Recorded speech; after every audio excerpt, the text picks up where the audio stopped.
Side steps, aftermarket side steps, and rock sliders plus brush bars. What's the real difference? Pros and cons. What's the legalities? What type of forward driving do you do where it actually requires it? All that covered in this video.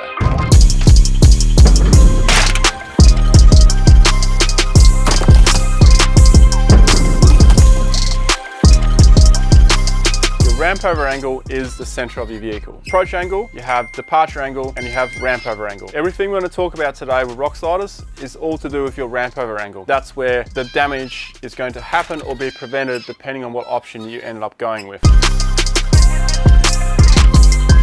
You'll be familiar with when you buy a new four-wheel drive, or when you get a four-wheel drive, what comes with it from factory is considered as a side step, if you even got one, that is. For your Land Cruisers and your Patrols, the vehicles that are kind of sitting high off the ground, standard side steps, get in and out of your vehicle, reach stuff on your roof. That's about it. But it also serves another purpose, and that's when you're driving down the highway or down a gravel road, it can prevent stone chipping.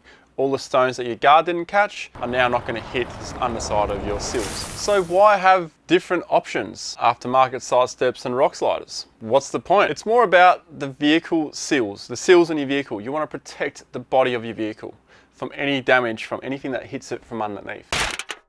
Whether it's rocks, boulders, logs, or anything else you might hit. Factory side steps are designed for weight on top of them, and that's how they're mounted. So 200 kilos max, I would say, maybe even less, of just adults standing on it, reaching on their roof or getting in and out of the vehicle. They're not designed for weight being pushed the opposite way, and it wouldn't take much. So your vehicle being about 2.5 ton, that's about the average weight of four-wheel drive out there, many actually a lot more than that. You're pivoting over a log, you're pivoting over a rock, all that's gonna do is bend the side step up. This is what's known as a factory step. Piss weak, mounting using these mounts here. So anything you hit, it's just going to damage the side step and even just damage the body of your car, really. They're quite thin. This is just aluminium. Any heavy duty driving or hardcore driving, basically going to snap this thing apart or bend it in half and send it straight up into the side of your vehicle. This is when we step up. See what I did there? Step up? Pardon the pun. This is where we step up to your aftermarket side steps. And the reason why I call them aftermarket side steps and not rock sliders is because we haven't quite got to that stage yet. The aftermarket side step is in fact what you would get if you went to ARB and you bought the full barware package. You went to TJM, you bought the full barware package. You went to Opposite Lock, you bought the full barware package. I think you get what I'm saying here. The full barware package being the bull bar, the side rail, and then your side steps, or even just the bull bar and the side steps. They are a lot stronger and can handle more punishment, but they are still not a rock slider because they're not fitted and they're not designed to take all that weight of your vehicle. They can take it a little bit, but if you really punish those side steps, they will bend like a banana and do damage to your vehicle. And I've done that myself with some aftermarket side steps. Bent right up into the sill of my car, I couldn't open the door. This is what I refer to as an aftermarket side step. It is a bit stronger, a bit more robust, but still not a rock slider. And here's why. Number one, the way it mounts. Over here, it bolts to the side of the chassis, which is not the best way of doing it. The other issue with this mounting bracket here, you can see it's got like a double bar that goes right in and underneath. This is from a 79 series single cab. My mate Torbs actually has a very similar side step to this, and he used to get hung up on this section here a lot. This is not made for putting the weight of your vehicle on. This will bend, but it will provide some kind of protection for your vehicle, a lot more protection than the standard factory side step will do. Rock slider, the proper rock slider. This is a rock. This is a rock slider. Many would say there are a few types, including myself. You have the ones that integrate the side step. You also have the ones that are on an angle that don't integrate the side step. And then you have all different wonderful shapes and sizes with kickouts. And we'll get to all those pros and cons to all those different shapes and sizes of your rock sliders. The main thing is here though, they are built to rest your vehicle on the rock. If you can rest your entire vehicle on a rock slider and the rock slider doesn't budge, that's a rock slider. If it does budge or bend, however, it is not a rock slider. It is just an aftermarket side step. It's also about how they're mounted. So this is a proper rock slider. It's also very heavy. I would say this is probably twice the weight of your aftermarket factory side step, and the aftermarket factory side step is probably 3 times as heavier than the factory step that you get with your vehicle. Going up to this size, you're adding some weight to your vehicle, but the weight is at the low point, so that is a good point. So you gotta make sure you actually need rock sliders if you're gonna put these on, because this will add a lot of weight. If you are gonna throw your vehicle around and you want adequate protection, this is what you go for. The other difference with this, apart from being a lot stronger and a lot thicker steel, is the fact that these brackets are done in this manner. So you can see it's like a U shape here, so the chassis rail will slide into here. It will clamp on. Any pressure from underneath is not going to make this thing budge whatsoever. The front mount, however, does have side-on mount. That's because we can't get one of these on this type of vehicle. At the front of the Troopy, the 79 series as well, one side of the mount will be like this, but these two will make up for it. And I'm pretty confident because I have thrown my 79 around on some really rocky stuff, all the weight on it, and they don't budge. That's the difference. You've got an inner tube and outer tube. Depending on what sort of style you do, it will have a plate or it won't have a plate. And normally as well, you've got a minimum of 3 brackets going down to the chassis with U plates that come up across the chassis. So it's fixed in 3 different areas as well. So then when you do drop the whole weight onto the vehicle, it takes a way bigger hit than what a normal side step will. The length of your rock slider or step is actually quite important. And here's why. Say, if on the Troopy, like my previous steps, they stopped here, the factory ones. Then I put longer steps on it. Now I've got rock sliders. So imagine if my slider stopped here where the door is, because all that was to assist me get in and out.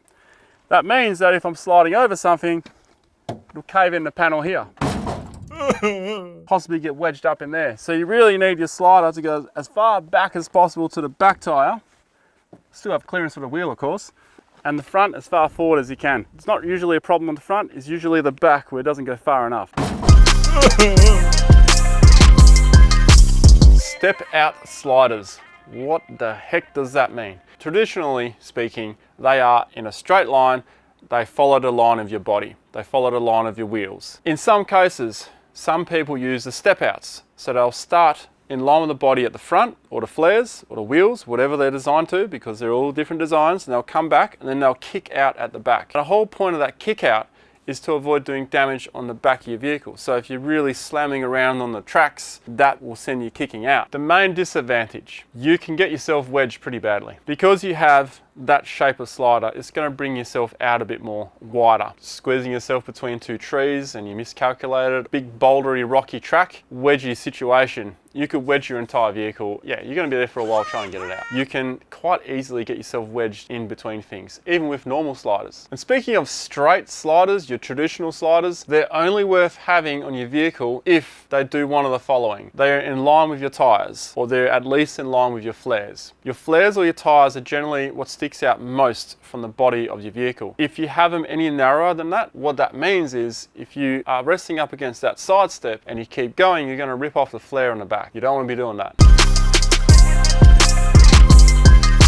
Angled sliders versus flat sliders. What's the difference? What's the benefit? First of all, the angled slider, it looks killer. It really does. Well, I dig it. But it does provide a benefit, more clearance on the sides. You will definitely get closer to your body panels, but the slider's still there to stop yourself from mincing up your car. And I used to have those on a Hilux and they were cool. They were really cool. But if you have a wife and kids, not very practical if you need to get them in and out of the car, especially if you've got muddy boots. There's going to be some spills and some frills and maybe some unhappy people slipping out of the car. You can get grip tape, but then that causes a second problem. You're wearing shorts, you get out, you slide off, and you end up grazing your legs. Fun. Flat sliders provide much better footprint. It kind of serves the best of 2 worlds, right? You can get to your roof rack, you can get to your max tracks if you have them on a roof, you can open up your rooftop tent. Anything you got on a roof is easy to get to. Getting in and out of the vehicle is much easier, and you have a nice platform to stand on. And also, if your vehicle's about to tip over and you want to call all your mates on that one side, well, that's also a good use for them, and much safer if you have a flat surface. It's already dangerous hanging off the side of the car. If you got that with an angled slider, yeah, you may slip off and end up underneath some wheels. Ultimately, if you are just driving a weekend car and you're just there to throw the vehicle around on some really hard track, that's when you would look at angled sliders. If that's not your caper, that's not what you do, I would suggest you go for some flatter sliders so you can actually use them in a practical manner, even though the angled ones look really cool. let's look at the advantages of having a standard factory side step. And the first one is stopping stone chipping. You're driving down a gravel road, anything small that gets caught in your tire, especially if you've upgraded your tires and they're bigger and you haven't upgraded your mud flaps or anything like that, all that stone spray is going to hit something, and usually it'll hit the side step. A rock slider provides a great spot to use a high lift jack. You can either jack the side of your vehicle up, you can do that on a rock slider. I wouldn't do that on an aftermarket side step. Some say you can, but if your vehicle is really heavy, you're gonna bend it. Don't do it. High lift jack on factory side steps, a definite no. Rock sliders only. And anchor points. You are on a bit of an angle and you're scared you're going to go over. Well, if you have a rock slider, you can tie a strap to that to sort of help you not roll over. Also help you recover the vehicle. It is a great point to attach it to. Although I would prefer to use a chassis if you have an aftermarket side step, because they're not as strong as rock sliders. Definite no on side steps. And finally, the benefit of having an aftermarket side step or a rock slider is you can mount some fully sick Tokyo drift lights to your vehicle. Having side steps robs you from ramp over angle clearance. When you don't have a side step or a aftermarket side step or a rock slider, the body of the vehicle has way more clearance. I mean, this is on a stock suspension lift, and it actually looks like right now that it's got a 2 or 3 inch lift, when in actual fact, it's stock height. As soon as you put those steps on it, it's going to look much lower to the ground, but it is going to protect these panels. Now, it's not the lowest point of your vehicle though. The lowest point is the chassis. So the idea of a rock slider is coming from the chassis and then sort of coming up and out and protecting all of this. But you're definitely risking it because there's nothing there to protect your vehicle. And in saying that, there are many hardcore off-roaders, wheelers, who don't have rock sliders or side steps because they want the extra clearance. They want to scale all these things. But let's be honest here, they're not really too worried about denting their vehicle. Like these guys. Pricing, custom work costs more. And to get something proper, custom, that's going to withstand the rocks you're going to throw your vehicle at, nothing off the shelf is going to suit those needs. Undeniable, the weight is definitely a con. 40 to 60 kilos you're adding to your rig. And the final con, is it legal to have on your vehicle? We'll get to that in more detail. Enjoying the content so far? Well, hit that subscribe button down there. It goes a long way to help out. And if you want to help out even more, well, you can check out what that join button is. That's YouTube members, which gives you a whole bunch of other things. Brush bars. What do they do, and do we actually need them? And what they are, you got your bull bar, then you got your side steps. Now from your side steps to your bull bar, there's a gap, and the brush bar is what fills that gap. It's like an extra bar protection that sits kind of over your flares. I used to have them. I used to think that I used it all the time, and the only reason why I thought that was because it made the vehicle wider and I would constantly hit things with it. But since I removed it and I've driven without one for over a year now, I have not hit anything in that gap, and I've done the exact same driving that I used to do. To me, a brush rail is something I don't really believe that you need. If you do need it, it's like once in a blue moon, if that. The rock slider seems to take everything, and the bull bar. Anything in between that doesn't seem to get touched. Brush bars, aka brush rails, also add a bit of extra weight to your vehicle. So if you're doing both sides, you're probably looking at, let's just throw a number out there, 20 kilos. Maybe we'd be a bit more generous, 15 kilos. That's still some weight. 15 kilos, that's like 2 clothing bags. That's like 15 litres of water. That's half a carton of beers in your fridge. That's a lot of meat in your fridge. You follow what I'm saying? It's unnecessary weight. And according to the camera crew, they look too. Legality. That's not really a small thing, is it? That's actually quite a big thing. If you have side impact curtain airbags, you cannot mount a custom rock slider. You can perhaps put a side step on it, but you've got to be really careful. And this is where you need to ask for ADR compliance stickers and stuff. So if you go to, say, ARB, you're generally pretty safe there. Maybe even TGM, maybe an opposite like. I can't really talk for those. I just know that ARB do a lot of testing and make a lot of stuff. For instance, Toyota as well. I believe their engineers make stuff for Toyota. I would definitely ask them as well if they have compliance stickers for a side impact. If you can actually put a side step on, say, a 200 series with curtain airbags. That is a very big question that needs to be answered, and ask it before you commit. So brush rails are the bars that are joined from the bull bar to the side step. Is it actually legal? But when you do put these on, another thing to take into consideration, on my vehicle, I have an ARB bull bar, ARB scrub bars, also known as brush bars, and ARB side steps. If I changed these side steps to a different manufacturer and modified these scrub bars or got scrub bars built to go onto that bull bar there, then that bull bar is technically no longer airbag compatible because you've actually modified it from what the manufacturer spec says, and it might not be airbag compatible anymore. Find this content helpful? Well, help me help you, help me subscribe. No, help. I help you to subscribe.